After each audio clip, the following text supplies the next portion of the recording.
dancing, but I will probably move around quite a bit. Okay, I'm free. Good. How are y'all doing today? Y'all good? My husband Daniel and I just drove up this morning from Wimberley, Texas, just southwest of Austin, to be with y'all. We had so much fun last year, so I was super happy when we were invited back. And this title of this topic, can we just talk about that for just a second? Consider it sold. I mean, okay, I'm gonna say it one more time with a little bit more attitude. Consider it sold. You know, there's a certain confidence about that statement, right? It does, it's got a very confident ring, if not cocky, almost ring to it. But there's something to that. There's something to that confident attitude that really makes your job much more effective. I'm talking from 15 years of trying to do interior design for people. They would hire me, pay me good money, but if I was too nice, if I was too accommodating, they began to undermine me and not trust me anymore, right? Somewhere along the line, I learned I had to cultivate this attitude. It did not come naturally for me. I have been told I can be a little bossy right now, but usually it's just because I'm excited, you know, but to really kind of pull that consider it sold, consider it done, I got this, get out of my way kind of attitude did not come naturally, but it is something you can learn, and your business will benefit from it. Your client experiences will benefit from it. Because what I found is that they're nervous. When it comes down to it, when they start micromanaging or giving you any sort of pushback on your professional recommendations for either price or presentation, I'm sure none of y'all have ever experienced that. I'm married to a realtor, so I know the life that you're living. We're just in it together. You know, I go to every single listing presentation with him. I do all his home evaluations, the entire manage that make ready. And so it's a lot of dealing with those clients. And I have to turn it on. This attitude of it's kind, but it's very firm, and it's incredibly confident. And I am always willing and happy to walk away because I've got other clients who are waiting who are better, who will behave better, is what I mean to say. Who will behave better, you know? And there's something to that too. I do a lot of training. That was mentioned earlier, and boy, I love it when I get to know a brokerage really well. Where we've come in there, we've done some make-ready stuff, we've done staging, and then I get to hear the stories about how they turned it on and how it worked. It works for them, and then what ultimately happens is those clients, they get to rest in your confidence. They get to relax into that authority. That's what it is, because now you're speaking with authority, and it's very comforting.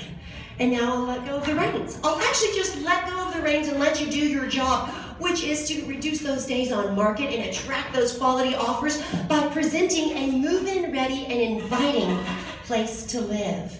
That place that offers that promise, that place that offers that fresh start.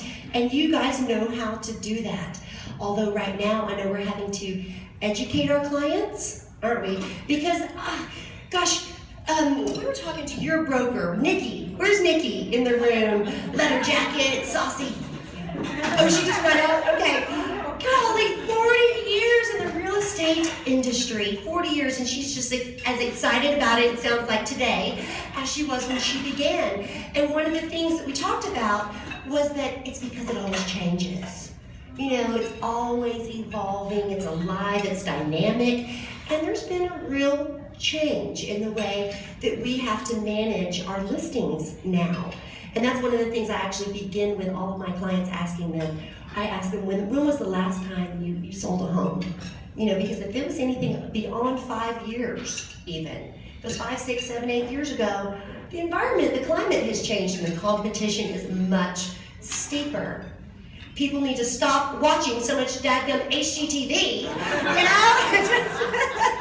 I find it's tough. I mean, staying one step ahead of these guys, everybody's getting so savvy now, and they know the impact that that make-ready process can have on the success of their sale. And they want to know from you, tell me about your make-ready and home staging, process. What is it?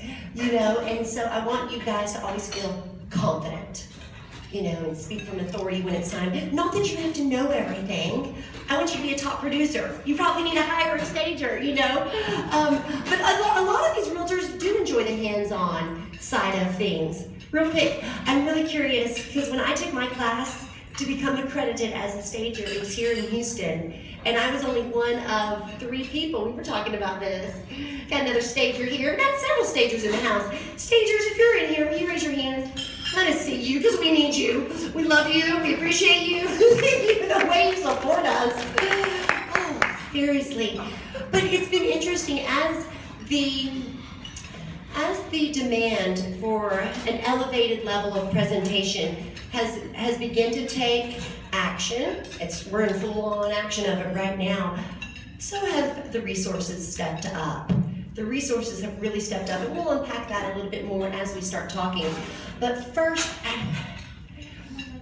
want to play with y'all for just a second. I'm going to ask you to imagine something, because I think we are going to get into some technical things here in just a moment. But if you leave here today with nothing else than a real handle on the kind of authority that we're talking about, that is necessary, because without that, none of the other stuff gets to happen. They're not going to listen to you.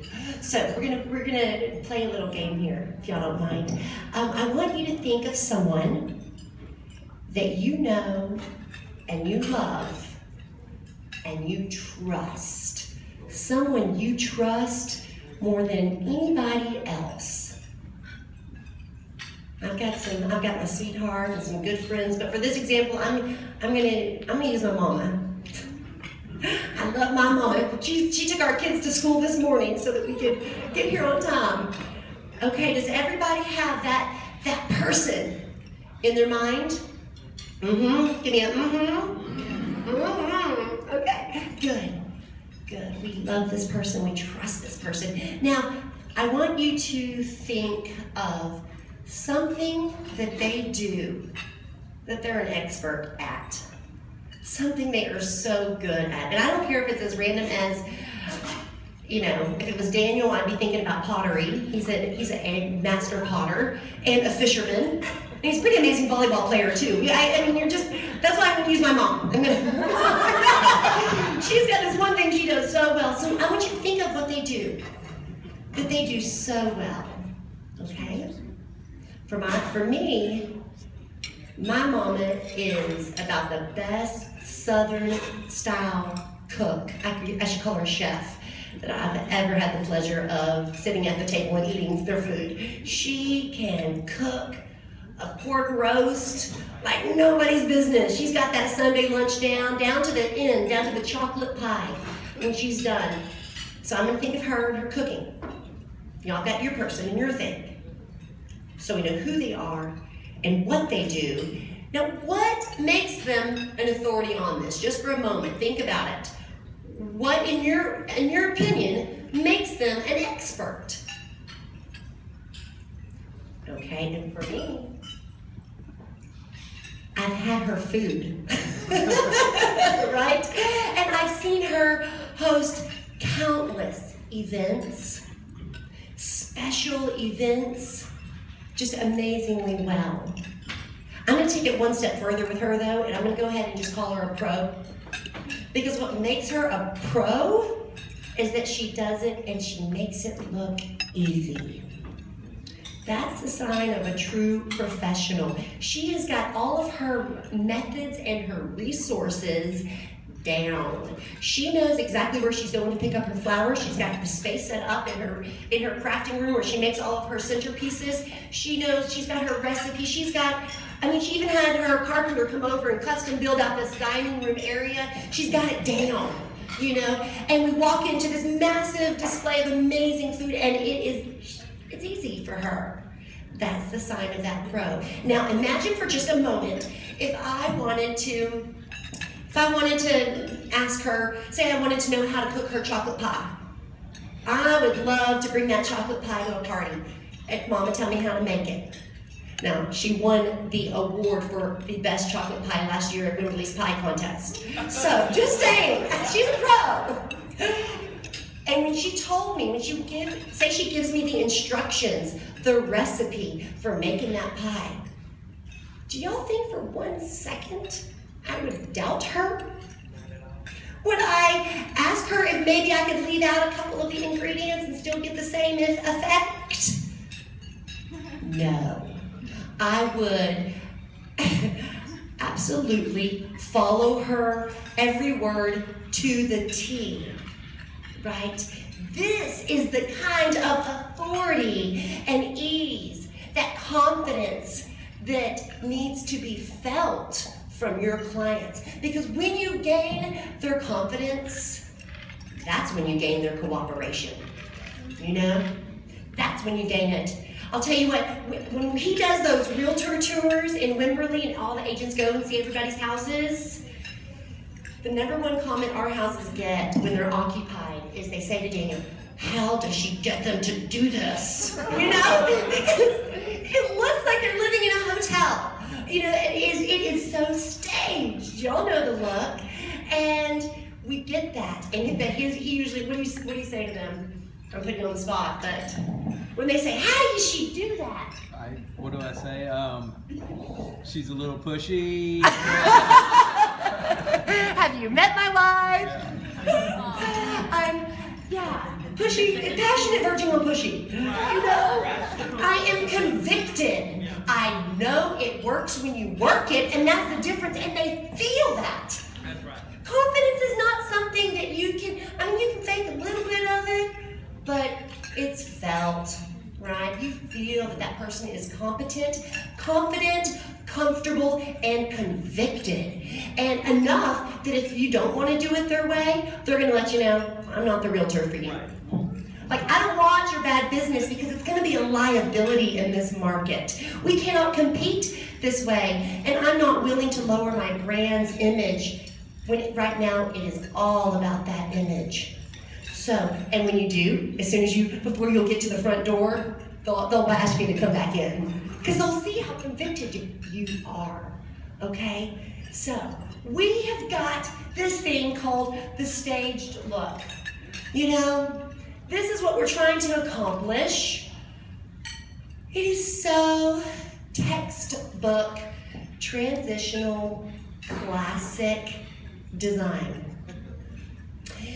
The nice thing is, there's really not, I was about to say, there's no creativity needed. That's not true.